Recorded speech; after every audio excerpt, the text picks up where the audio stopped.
सत्य समाचार, तटस्थ समाचार, समाज बदल्ने हाम्रो अभियान। नमस्कार, यो हो टाइम समाचार। म वीरेन्द्र मन। सुरु गरौँ धान दिवस सम्बन्धी प्रसङ्गबाट। नेपालमा प्रत्येक वर्ष असार 15 गते राष्ट्रिय धान दिवस मनाइन्छ। यस वर्ष पनि देशभरि जलवायु अनुकूलन, कृषि मैत्री प्रविधि, धान उत्पादनमा वृद्धि भन्ने नाराका साथ 20औं धान दिवस मनाइँदैछ। दिवसको अवसरमा मध्य प्रदेश सरकारका मन्त्रीदेखि विभिन्न पालिकाका प्रमुखहरू खेतमै पुगी धान रोपेर धान रोपाईको शुभारम्भ गरेका छन्। देशको कुल गृहस्थ उत्पादनमा धानको उल्लेखनीय भूमिका रहेको छ। सबैभन्दा बढी धान उत्पादन मध्य प्रदेशमा हुँदै आएको छ। नेपालमा हुने कुल धान उत्पादनको 20 देखि 25% उत्पादन मात्र यस प्रदेशमा हुँदै आएको भूमि व्यवस्था, कृषि तथा सहकारी मन्त्रालयको तथ्याङ्क छ। यस प्रदेशमा अहिलेसम्म चैते र वर्षे मिलाएर 14,73,603 मेट्रिक टन धान उत्पादन भएको छ। मध्य प्रदेशमा अहिलेसम्म करिब 8% धान रोपाई भएको छ। कृषि विकास निर्देशनालयका अनुसार यस प्रदेशमा हालसम्म करिब 8% धान रोपाई भएको हो। प्रदेशमा 4,01,916 हेक्टर क्षेत्रफल धान खेती हुने गरेको छ, तर समयमा पानी नपर्दा अहिले खेतहरू सुकेको अवस्थामा छन्।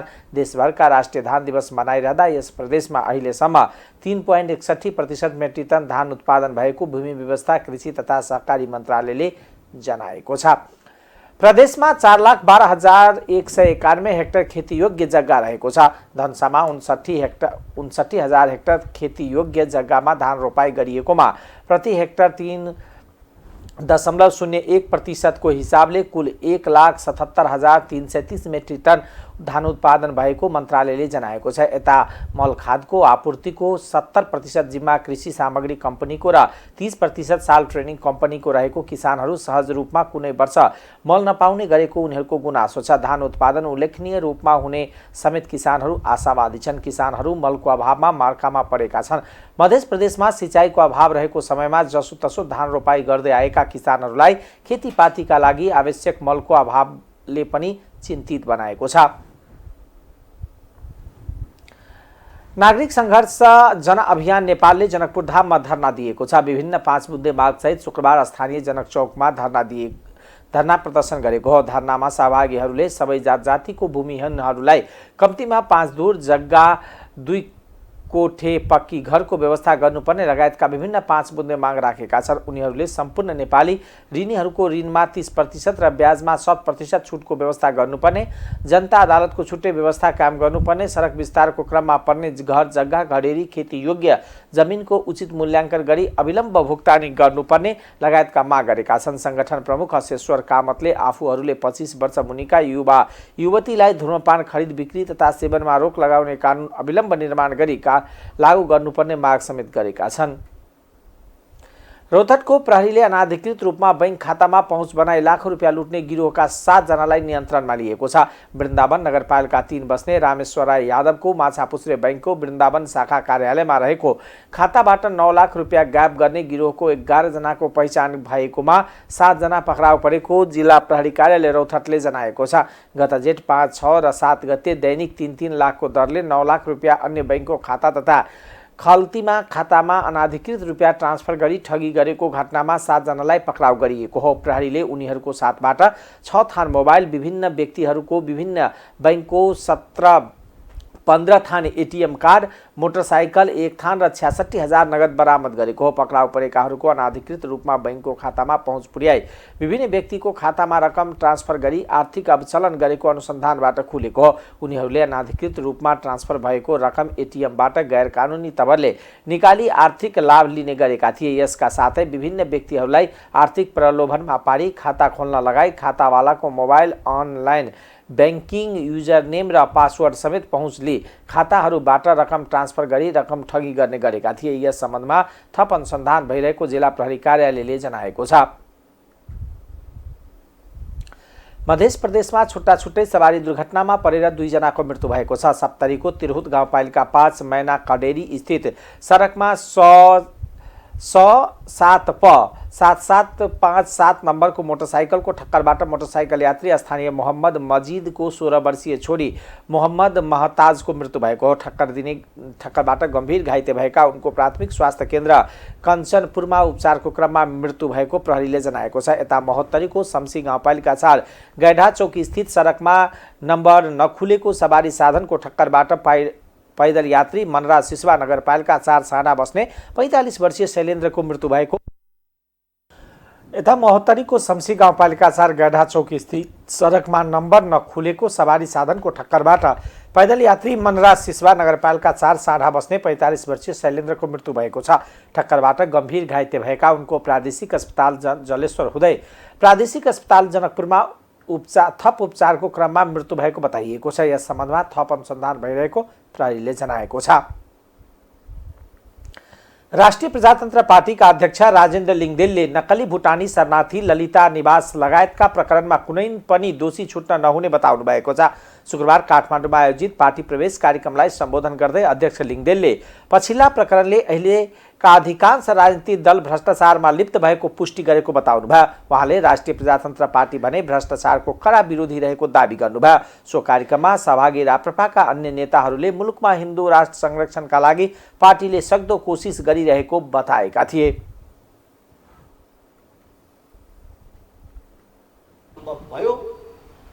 तर सबभन्दा बेसी त्यही काठमाडौँले दुःख पायो।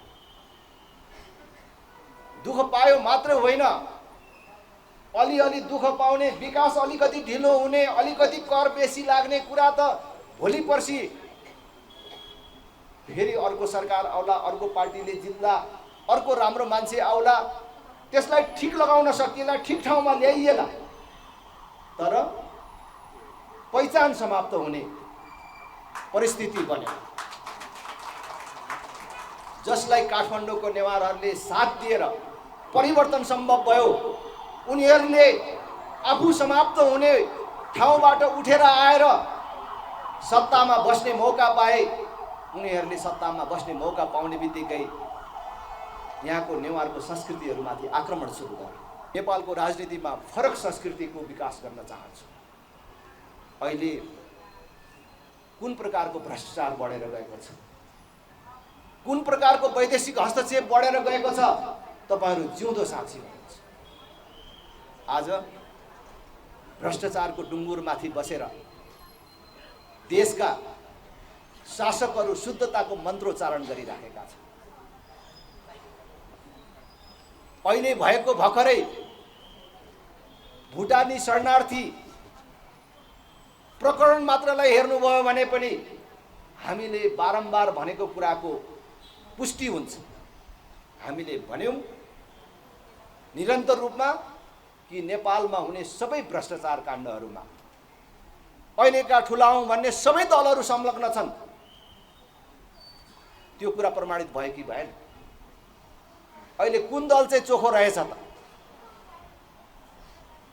चाहे ललिता निवास प्रकरणमा होस्, चाहे यो नक्कली भुटानी शरणार्थी प्रकरणमा होस्, चाहे त्यो अहिले फाइल खोल्न बाँकी रहेको व्हाइट बडी प्रकरणमा होस्, अहिले प्रहरीले आफ्नो नियमित काम अगाडि बढाएपछि र जनदबावहरू बढ्न थालेपछि, फाइलहरू खोलिन थालेपछि सरकारमा बस्नेहरू एकातिर ठुलठुला कुरा गरिराखेका छन्। हामीले सुरु गर्यौं भनेर अर्कातर्फ ठुलठुला मान्छेहरू र आफ्ना मान्छेहरूलाई र आफू कसरी जोगिने भन्ने योजनामा पनि लागिराखेका छन्।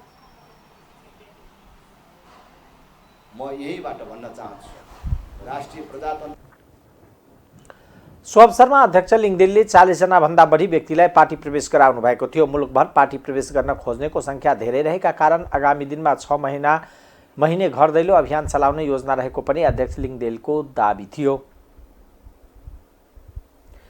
नेपाली कांग्रेसका सभापति एवं पूर्व प्रधानमन्त्री शेरबहादुर देउवाले नेपालका विभिन्न भाषा र संस्कृति पर्यटन मुख्य आधार बन्न सक्ने बताउनु भएको छ।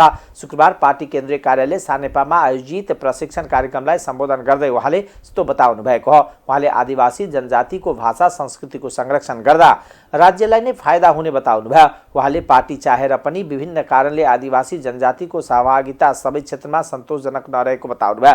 उहाँले आदिवासी जनजातिको सहभागिता सबै क्षेत्रमा सन्तोषजनक बनाउन सबै मिलेर लाग्नुपर्ने बताउनु भयो। लोकतन्त्र गणतन्त्रको कुरा आत्मसात गरेर नै नेपाली कांग्रेस पार्टीले समय समयमा समावेशी मुद्दामा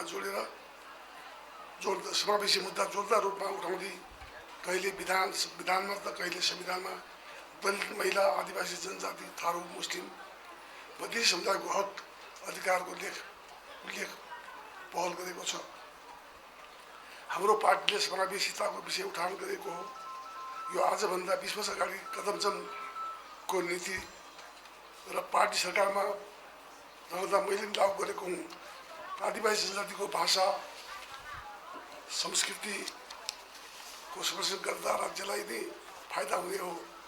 पर्यटनको मुख्य आधार पनि यही बन्न सक्दछ। हामीले चाहेर पनि आदिवासी जनजातिको सहभागिता बढ्दा कांग्रेस झन बलियो र प्रभावकारी बन्ने दावी गर्नुभयो। कार्यक्रममा कांग्रेसका उपसभापति एवं कानून मन्त्री धनराज गुरुङले देशलाई भ्रष्टाचारको भुमरीबाट बाहिर निकाल्ने मिसनबाट सरकार पछि नहट्ने र एकपछि अर्को भ्रष्टाचारको फाइल खोल्दै जाने बताउनुभयो। उहाँले गठबन्धन सरकार ढल्ने हल्लाले सरकारलाई कुनै पनि हालतमा कमजोर नबनाउन जिकिर गर्नुभयो। त्यस्तै कांग्रेस नेता भीष्मराज आङदम्बेले पार्टीका दुईवटै उपसभापति सरकारका जानुको कारणबारे आफूलाई जानकारी नभएको पनि एकजनाले पार्टी र अर्कोले सरकार हेर्दा उपयुक्त हुने सुझाव दिनुभयो। उहाँले अहिले पार्टीको केन्द्रीय समिति कर्मचारीले चलाएको जस्तो देखिएको उल्लेख गर्नुभयो। एकपछि अर्को भ्रष्टाचार काण्डहरूको फाइल खोल्दै जाने हो र नेपाली जनतालाई सुशासन दिने हो, सुशासन स्थापित गर्ने हो र मुलुकलाई एउटा न्यायचित मुलुकको रूपमा हामी अगाडि बढाउन चाहन्छौँ। कहीँ कतैबाट फेरि सरकारै ढल्छ, गठबन्धन सरकार ढल्छ, यो सरकार ढलिहाल्ने भयो भन्ने पनि सुन्छु। फेरि यो बजार हल्लाको पछाडि लागेर सरकारलाई कमजोर बनाउने र भ्रष्टाचारको ठुल्ठुलो फाइलहरू खोल्न थाल्दाखेरि सभापतिजीहरू दुईटैलाई मन्त्रीमा जानुपर्ने के जरुरत थियो होला? मलाई थाहा छैन त्यो पद कस्तो हुन्छ, त्यत्रै आकर्षण हुन्छ कि मलाई थाहा छैन। तर मेरो चाहना के थियो भन्दाखेरि एकजना उपसभापतिले नेतृत्व गर्दै पुग्दथ्यो, चाहे सानोले गरोस् या ठुलोले गरोस्, या 1 नम्बरले गरोस् या 2 नम्बरले गरोस्, मलाई थाहा छैन। तर एकजनाले पार्टी रुङ्नु पर्दथ्यो। किन यसो गरिँदैन? आज महामन्त्रीजीहरू हुनुहुन्छ, उहाँहरूको मातहत केन्द्रीय कार्य समिति हुन्छ। आज केन्द्रीय कार्य समिति यतिको वर्षसम्म कर्मचारीबाट सञ्चालित भएको जस्तो किन देख्नु परिरहेको छ? मैले उहाँहरूलाई लगाएको आरोप होइन यो, तर यो कार्यकर्ताले सोध्छन्। प्रश्न एकतिर मात्रै होइन, चौतर्फी उठ्न सक्छ, अम्लीहरू सर्वत्र ठडिन सक्छ। यसको खोजी हामीहरूले गर्नुपर्छ। यसमा म चोखो छु भनेको होइन, म पनि उमेरले युवै छु। त्यस्तै कांग्रेसका अन्य नेताहरूले पार्टीप्रति आम कार्यकर्ता र जनताले गरेको अपेक्षा पूरा गर्नका लागि नेतृत्व गम्भीर भएर लाग्नुपर्नेमा जोड दिएका थिए। आज धान दिवस मनाइएको छ। विक्रम सम्वत 2061 मङ्सिर 29 गते मन्त्री स्तरीय निर्णय गरी 2062 असार 15 गतेदेखि राष्ट्रिय धान दिवस मनाउन थालिएको हो। कृषि प्रधान देश भएकोले नेपालका अधिकांश नागरिकको पेसा खेतीपाती हो। त्यसैले धान दिवस आज खेतमा काम गरी दही चिउरा खाएर मनाउँदैछ। किसान वर्षभरका लागि छाक छुटाउन यो महिना खेतमा व्यस्त हुन्छन्। आजका दिन असारे भाकामा लोकदोहोरी गाउँदै छुपु हिलोमा धान रोपिन्छ। छुपु हिलोमा धान रोपेर छोडौला बनाई कुलो लगाई पानी आएर गोडौला जस्ता लय गीत गाएर खेतमै रमाइलो पनि गरिन्छ। मध्य गर्मीको यो समयमा युवा लाटे र युवती रोपाहारले खेतका गोराको हिलो छ्याप गरेर मनोरञ्जन गर्छन्। कामको चट्टारोले थकित भएका किसान शक्ति प्राप्तिका लागि दही चिउरा खान्छन्। बेला दही चिउराले शरीरमा शीतलता भई नागरिक सञ्चय हुने विश्वास गरिन्छ। शक्ति सञ्चय हुने विश्वास गरिन्छ। असार 15 गते नेपाली समाजमा दही चिउरा खाने पर्वको रूपमा पनि लिइन्छ। खेतीपाती बाहेक अन्य पेसामा र व्यवसायमा लागेका नेपालीले पनि आज दही चिउरा खाई असार 15 मनाउँछन्। हाम्रो संस्कृतिमा दहीको स्थान महत्त्वपूर्ण छ। शुभ कार्यका लागि घर बाहिर निस्किने, विदेश जान आदि महत्त्वपूर्ण काम गर्नुअघि दही अक्षता मुछेर निधारमा टीका लगाउने परम्परा छ। यस्तो शुभ काममा निस्किनु अघि सगुनको रूपमा पनि दही खुवाएर बिदाई गरिन्छ। निस्किने बेलामा दही खाएर हिँडे सायद पर्ने जनविश्वास रहिआएको छ। कृषि तथा पशुपक्षी विकास मन्त्री डाक्टर बेदुराम भुसालले केही ठाउँमा मल वितरणमा बदमासी भएको भन्दै छानबिन गरी कारवाही गर्ने चेतावनी दिनुभएको छ। शुक्रबार राष्ट्रिय धान दिवसको अवसरमा नेपाल कृषि अनुसन्धान परिषद स्थित राष्ट्रिय बाली विकास केन्द्रको परिषद खुमलटारमा आयोजित कार्यक्रममा उहाँले अहिले पनि सरकारसँग 78,000 मेट्रिक टन मल मौजाद रहेको बताउनु हुँदै मलको अभाव नभएर केही ठाउँमा मल वितरणमा बदमासी भएको र त्यसमा छानबिन गरी कारवाही गर्ने चेतावनी दिनुभयो। मन्त्री भुसाल धान रोपाईमा पनि सहभागी हुनुभएको थियो। रोपाई महोत्सवमा मन्त्री भुसालले हातले र राइस ट्रान्सप्लान्टरले धान रोप्नुभयो। मन्त्री भुसालले केही वर्ष पहिला खेती भएको 10,30,000 हेक्टर जमिन अहिले बाँझो भएर रहेको बताउनुभयो। उहाँले जमिन बाँझो हुनुमा मानिसहरूको जीवनशैलीमा आएको परिवर्तन, पहाडबाट तराई वा सहरतिर बसाई सर्ने प्रवृत्तिको विकास, युवाहरू विदेश जानु र सरकारले पर्याप्त सेवा सुविधा पुर्याउन नसक्नु प्रमुख कारण भएको बताउनुभयो। कृषि मन्त्री भुसालले नेपालको 10,30,000 हेक्टर बाँझो जमिनमा खेतीपाती गर्न थालेको, उत्पादन वृद्धि गरी खाद्यान्न निर्यात गर्ने अवस्थामा पुग्न सक्ने दावी गर्नुभयो। उहाँले यो वर्ष कृषि मन्त्रालयले बाँझो जमिन उपयोगका निमित्त नगण्य भए पनि बजेट विनियोजन गरेको बताउनुभयो। हाम्रो जीवनशैलीमा गाउँले परिवेशबाट सहरी परिवेशमा बदलिने खालको परिवर्तन आयो, जसले गर्दाखेरि पहाडका गाउँहरू छाडेर तराईतिर झर्ने अथवा अझ खास गरिकन सहरतिर बसाइ सर्ने जुन प्रवृत्ति विकास हो हाम्रो जनमानसमा, त्यो मुख्य कारण हो। त्यसका अतिरिक्त युवाहरूको विदेश वैदेशिक रोजगारीमा जाने अर्को कारण हो भने तेस्रो त्यहाँ पर्याप्त सेवा सुविधाहरू पुर्याउन सकिएन, तेस्रो कारण। र यसमा ध्यान दिएर नै एकचोटि कृषि मन्त्रालयले विशेष जोड गरेर बाँझो जमिन उपयोगका निम्ति कुरा मात्रै होइन काम पनि गरौँ भनेर केही बजेट पनि छुट्याएका छौँ। यद्यपि त्यो बजेट नगन्ने छ। त्यो बजेट नगन्ने हुनुको एउटा कारण चाहिँ यो योजना आएको, जसले पहिले नै सिलिङ तोकेर पठाउँछ, कृषि मन्त्रालयको सिलिङमा पनि कटौती गर्छ। नघटाउन भन्ने त हामी तहमा पुग्यो, बढाउन खोजियो त बढाउन खोजियो कहीँबाट। त्यही योजना आयोगले कृषिमा बढाउँ भन्ने कुरा किन गर्न सकेन भने अलिकति ढिलो भएर नि मनसुन सुरु भएको छ र रोपाईँको अभियान सुरु भएको छ। सँगसँगै दिनमा पनि कृषि सामग्री संस्थानका 41 डिपोहरू र साल ट्रेडिङको 24 वटा डिपोहरूमा टोटल गरेर यो अस्तिका दिन हामीले मैले जुन दिन संसदमा प्रत्युत्तर दिएको थिएँ त्यो दिन जम्मा गरेको तथ्याङ्क हो 78,000 मेट्रिक टन मल हामीसँग छ। अनि मलको अभाव भयो भन्ने गुनासो गर्ने ठाउँ हो र? उहाँले बाँझो जमिन उपयोग गर्न कृषि मन्त्रालयले बजेट पाउन नसक्नुको प्रमुख बाधक योजना आयोग भएको आरोप लगाउनुभयो।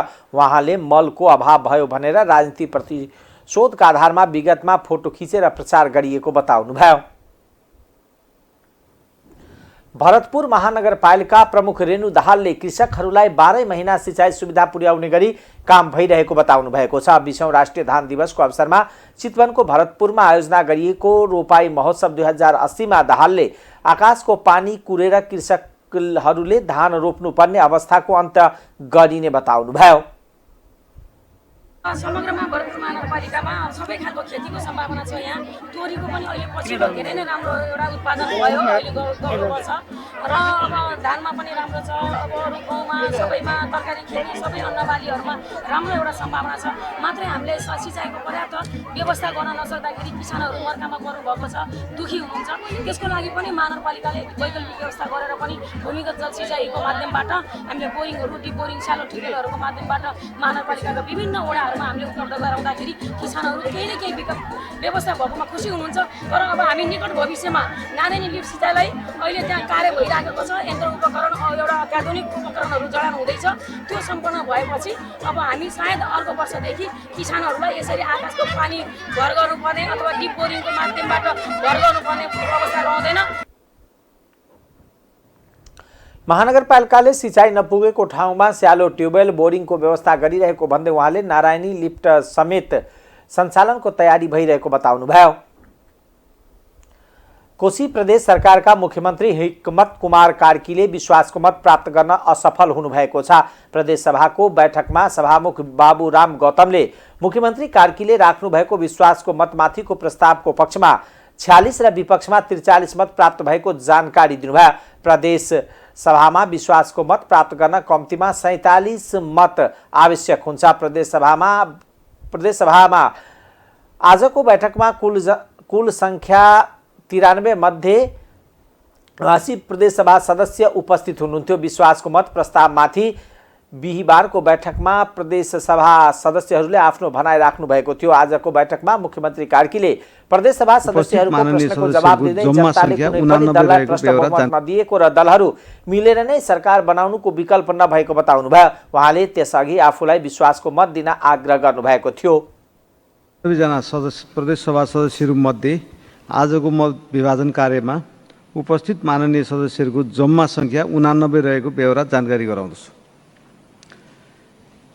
मान्य सदस्यहरू, उल्लेखित उपस्थित मान्य सदस्यहरूमध्ये कोशी प्रदेशका मुख्यमन्त्री माननीय हिक्मत कुमार कार्कीले नेपालको संविधानको धारा 188 को उपधारा 2 बमोजिम आफूमाथि प्रदेश सभाको विश्वास छ भनी प्रदेश सभाबाट विश्वासको मत प्राप्त गर्न राख्नुभएको प्रस्तावको पक्षमा अर्थात् हुन्छ भन्ने पक्षमा जम्मा 46 मत प्राप्त भएको छ। त्यसैगरी प्रस्तावको विपक्षमा अर्थात् हुन्न भन्ने पक्षमा जम्मा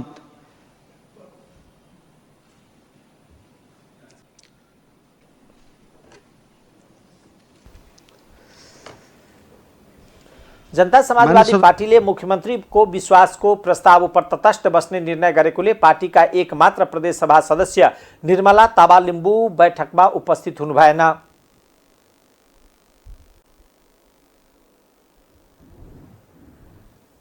मेची राजमार्ग अन्तर्गत ताप्लेजुङ खण्डको फिदिम स्थित हेबा खोलामा फड्के पुल सञ्चालनमा आएसँगै यात्रुलाई आवत जावत गर्न सहज भएको छ। तत्काल यात्रुको आवागमनलाई सहजीकरण गर्न निर्माण गरिएको फड्के पुल गत शनिबारदेखि सञ्चालनमा आएको हो। गत असार 2 गते बाढी पहिरोले प्रेवल पुल बगाएर पछि जिल्ला सडक सञ्जालले टुटेको थियो। ताप्लेजुङबाट अन्य जिल्ला जान समेत असहज भएकोमा हेबा खोलामा फड्के पुल सञ्चालनमा आएसँगै यात्रुलाई केही राहत मिलेको छ। जिल्लाका जनप्रतिनिधि, प्रशासन, सुरक्षाकर्मी, व्यवसायी र युवाको सक्रियतामा फड्के पुल बनेको हो। मुख्य गरेर फिदिम आदिनी स्थित नेपाली सेनाको रणसेगनका माउन्टेन वारफेयर विशेषज्ञ समूहको प्राविधिक सहयोगमा उक्त पुल बनाइएको थियो।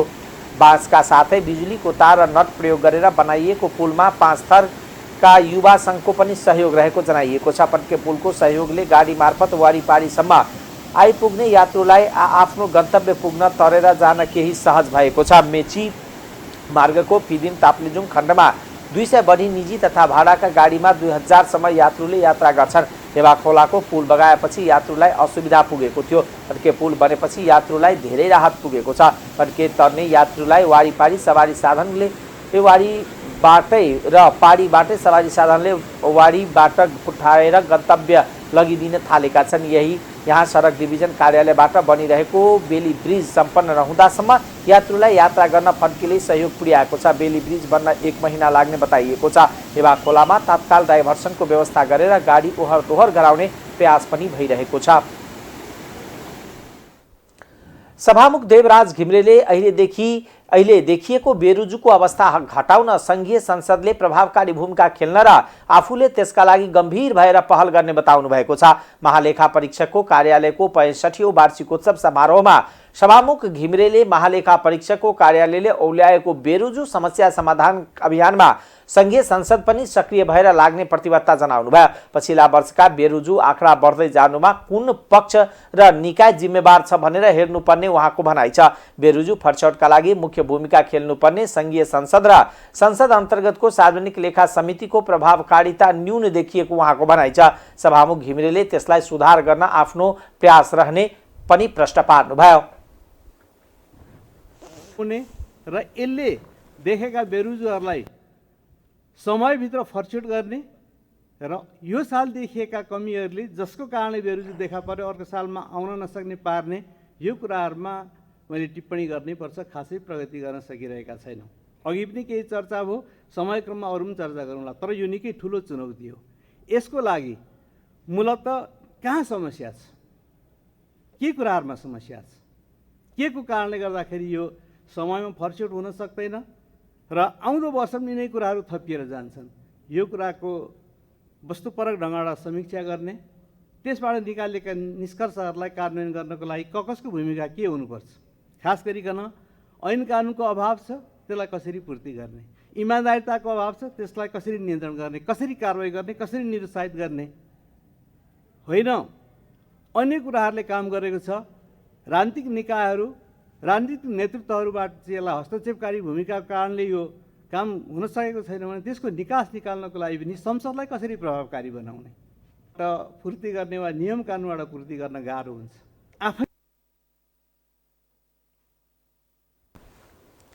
कुनै दबाव अभाव र प्रभावमा नपरेर पारदर्शी ढङ्गबाट लेखा परीक्षणको काम गर्न तथा लेखा परीक्षणबाट देखिएका बेरुजुहरूलाई समयमै फर्छोट गर्न लगायतका काममा तदारुकता देखाउन उहाँले जोड दिनुभयो। अर्थमन्त्री डाक्टर प्रकाश शरण महतले पछिल्ला वर्षमा बेरुजु रकम बढ्दै जानु सबैको चासो र चिन्ताको विषय भएको बताउनु भएको छ। तीन तहका सरकारको संरचनाले प्रभावकारी काम गरे नगरेको बारे चनाखो भएर हेर्न जरुरी रहेको उहाँको भनाइ छ। त्यस्तै आर्थिक कारोबारलाई कसरी चुस्त दुरुस्त बनाउने र आर्थिक अनुशासन पालन गर्ने विषयमा समुचित गराउनुपर्ने अवस्था आएको बताउनु भयो। साथै यसका लागि अर्थ मन्त्रालयले विभिन्न निकायबीच समन्वयकारी भूमिका खेलिरहेको र कुनै पनि बेथितिलाई नसहने भनेर काम गरिरहेको उहाँको भनाइ छ। बजेट र रकमान्तरमा देखिएका विकृतिलाई अर्थ मन्त्रालयले मिहिन ढङ्गले अध्ययन गरिरहेको तथा रोक्न प्रयास गरिरहेको उहाँले दाबी गर्नुभयो। त्यस्तै योजना तथा कार्यक्रम को स्रोत सुनिश्चिततामा पनि समस्या रहेको उहाँको भनाइ छ। बजेटरी समस्या समाधान गर्न आगामी आर्थिक वर्षको बजेटमा सरकारले समयमै कार्यविधि बनाउने, ठेक्का लगाउने लगायतका कामका लागि समय सीमा नै तोकिदिएको पनि अर्थमन्त्री डाक्टर महतले बताउनु भयो। यसले वर्षान्तमा भुक्तानी माग्ने प्रवृत्तिलाई पनि रोक्ने उहाँको जिकिर छ। जिम्मेवारीको तहमा भएको तीनटा अङ्ग होस्, संवैधानिक अन्य संवैधानिक आयोगहरू र विभिन्न जिम्मेवारीमा रहेको राज्यका अङ्गहरू किन नहुन्। मलाई लाग्छ त्यसको सम्पूर्ण लेखा यो लेखा परीक्षक कार्यालयले गर्ने हुनाले पनि मलाई लाग्छ यसको महत्त्व छ। यो बेरुजु बढ्दै गएको कुरा हामी सबैको लागि चासो र चिन्ताको विषय हो। हामी सङ्घीय संरचनामा गएपछि तीनवटा तह बनेको छ, स्थानीय तह, प्रदेश र केन्द्र। प्रदेश र स्थानीय तह यद्यपि पहिला पनि थियो बेग्लै स्वरूपमा, जुन तमाम व्यवस्था छ त्यो अनुसार स्थानीय तह, प्रदेश र केन्द्रका संरचनाहरूले काम गरेनन् भन्ने बारेमा हामी थप चनाखो हुन पनि जरुरी छ। हामीले मेन एकदमै कानुन र यथार्थको धरातलमा रहेर आउने दिनमा अझ हुनेछ र यहाँको अरू प्राविधिक रूपमा कहाँ चाहिँ समस्या पर्यो, आफ्नो काम सम्पादन गर्न नै कहाँ कठिनाइ पर्यो, टेक्नोलोजी एडप्टेसनको कारणबाट समस्या पर्यो कि अरू कारणले समस्या पर्यो कि आउने दिनमा हाम्रो चाहिँ स्रोत अलिकति व्यवस्थापन हुँदै जाँदाखेरि त्यो गर्न अर्थ मन्त्रालयले म तयार रहेको कुरा पनि निवेदन गर्छु। सामाजिक सुरक्षा, प्रशासनिक खर्च, सार्वजनिक ऋणको सावा ब्याज लगायतका अनिवार्य दायित्व सिर्जना भइरहेको शीर्षकमा बजेट छुट्याउँदा त्यसको असर पुँजीगत खर्चमा परेको पनि अर्थमन्त्री महतको अनुभव छ। असार 15 मनाउन चितवन आएका नेकपा एमालेका अध्यक्ष एवं पूर्व प्रधानमन्त्री केपी शर्मा ओलीले केरुङ्गा सामुदायिक तरकारी फर्म नयाँ बस्तीमा मेसिनबाट धान रोपेका छन्। प्रधानमन्त्री कृषि आधुनिकीकरण परियोजनाको मेसिनबाट ओलीले धान रोप्न सुरुवात गरेका हुन्। धान रोपाईका लागि ओली बिहिबार दिउँसो नै चितवन आएका थिए। भरतपुर नगरपालिका वार्ड नम्बर 24 मा रहेको केरुङ्गा सामुदायिक तरकारी फर्म नयाँ बस्तीका 3 बिघा जग्गामा धान रोपाई भएको छ। बोरिङबाट तानिएको पानीले खेत हिलो बनाइएको थियो। ओलीले मेसिनबाट धान रोपेपछि केही बेर किसानहरूसँग अन्तर्क्रिया पनि गरेका छन्। पानीसँग जोडिएको छ र खानेकुरासँग जोडिएको जुनसुकै तह ओहदाका मानिसहरू हौ, जुनसुकै जिम्मेवारीमा पुगेका हौ, ठुला र धनी देशका हौ अथवा गरिब देशका हौ, तीव्र गतिमा हामीले कृषि उत्पादनलाई बढाउन जरुरी छ। इकाइ जो हिजो हामी पारिवारिक हिसाबले गर्ने गर्थ्यौँ, परिवारमा धेरै दाजुभाइ हुने अनि धेरै दिदीबहिनीहरू हुने, त्यसले गर्दाखेरि पशुपालन र कृषि सँगसँगै लान्थ्यौँ। आज पशुपालन पनि कृषि पनि लान सक्ने गरी घर परिवारको सदस्य नै हुने, एउटा बच्चा बच्ची कम हुने, दोस्रो अलिक बढी विदेशतिर पलायन हुने, तेस्रो कृषि पेसातिर आकर्षण कम हुने, यस्ता अनेक कारणहरू छन्। तयार गर्दै गर्नुपर्ने यी कुराहरू।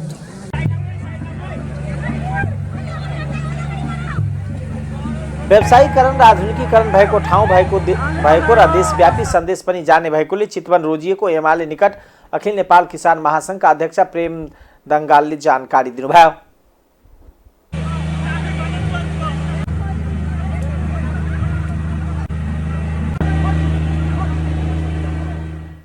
अब आर्थिक समाचार।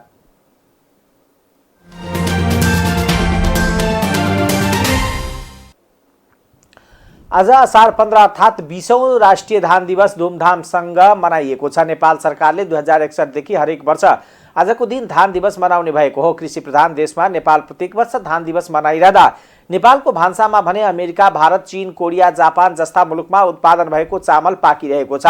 भन्सार विभागको तथ्याङ्क अनुसार नेपालमा हरेक वर्ष झन्डै 46 अर्ब रुपियाँ बराबरको धान चामल आयात हुने गरेको देखिन्छ।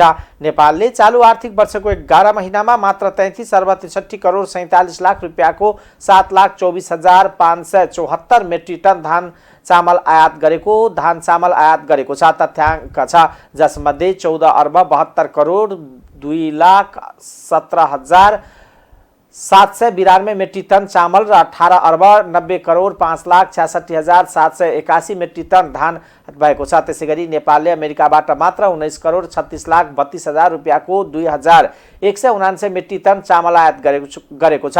गत वर्षको सोही अवधिमा नेपालले 45 अर्ब 29 करोड 75 लाख रुपियाँ बराबरको 10,83,817 मेट्रिक टन धान चामल आयात गरेको थियो, जसमध्ये 16 अर्ब 79 करोड 5,45,117 मेट्रिक टन धान र 28 अर्ब 40 करोड 5,38,679 मेट्रिक टन चामल आयात गरेको थियो। नेपालमा चीन, Bharat, Philippines, Thailand, Bhutan, Indonesia, Italy, Japan, Korea, Oman, संयुक्त राज्य अमेरिका, भियतनाम, नाम्बिया लगायतका देशहरूबाट धान चामल आयात हुने गरेको छ। केन्द्रीय तथ्याङ्क विभागका अनुसार सन् 2021-22 मा कुल गृहस्थ उत्पादन जीडीपीमा कृषि क्षेत्रको योगदान 23.9% रहेको छ, जसमध्ये धानको योगदान 11.30% रहेको छ। सन् 2020-21 मा भने जीडीपीमा धानको योगदान 12.64% रहेको थियो। अब अन्तर्राष्ट्रिय समाचार।